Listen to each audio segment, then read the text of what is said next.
What today was about was the need to scale up social ventures more rapidly, getting more people to have more social impact. At the moment, people face all sorts of barriers. So we wanted to look at what are the barriers they're experiencing, what can be done about them, what actions could simplify, and we have to recognise the world is going to be in a much tighter financial position, so we want simple solutions, very practical solutions, and working with social entrepreneurs and people from government and support agencies to co-design that future. In this current climate, financial support is not going to be forthcoming for everyone, and I think, for a lot of these enterprises to keep going and actually to deliver the outcomes that they want, they have to be able to think about moving on from a government grant option to something where they can actually keep themselves going under their own steam.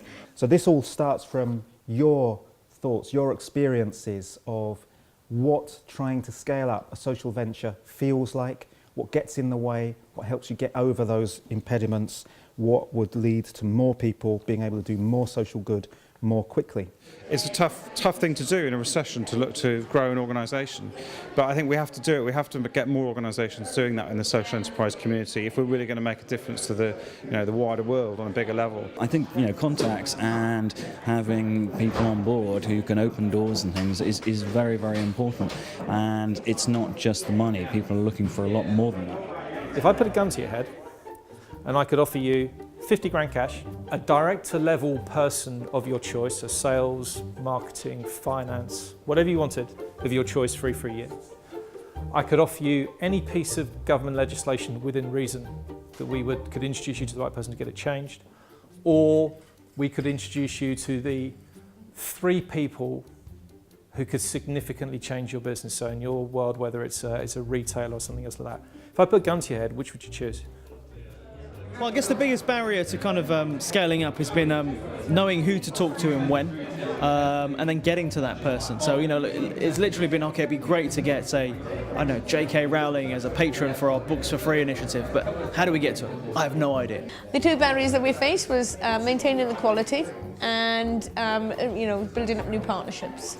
We've asked people to give us references, from one local borough council to another. It all helps because one knew us, one didn't. The main problems were getting the money up front so that you can build capacity, whether it's taking on new staff and training them before you have revenue streams coming in.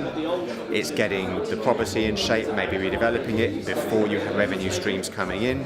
So it's all about staying ahead of the curve. We heard some challenges about commissioning today and whether that's easy to get through. There are the barriers to jump through. We've heard some challenges about procurement processes, but we've also heard some challenges about issues common to social enterprise, private enterprise, about recruiting the right people, really important from some of those earlier presentations, about deciding when to expand and when not to. And I think actually maybe there's nothing to do with government as well. So I think it's actually quite useful to know what people think government needs to do and to learn actually where government has nothing to do with it, and that's probably just as useful a lesson to take out of it as anything else.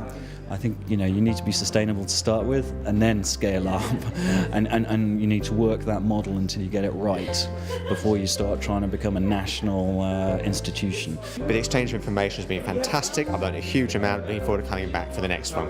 It's great to feel that there are people with a lot of experience but a lot of shared issues and problems. So I'm really glad I came. I like the idea that the government may actually be listening and that there is a potential to influence how government looks at the social sector. This type of meeting helps to stimulate ideas and will help us deal with the future in a more managed way. We're looking for the best suggestions to make sure that the resources we've got are used most effectively. What do people value most of the range of support offers that we have? What have we learned today that we can use to tweak that and improve our offer?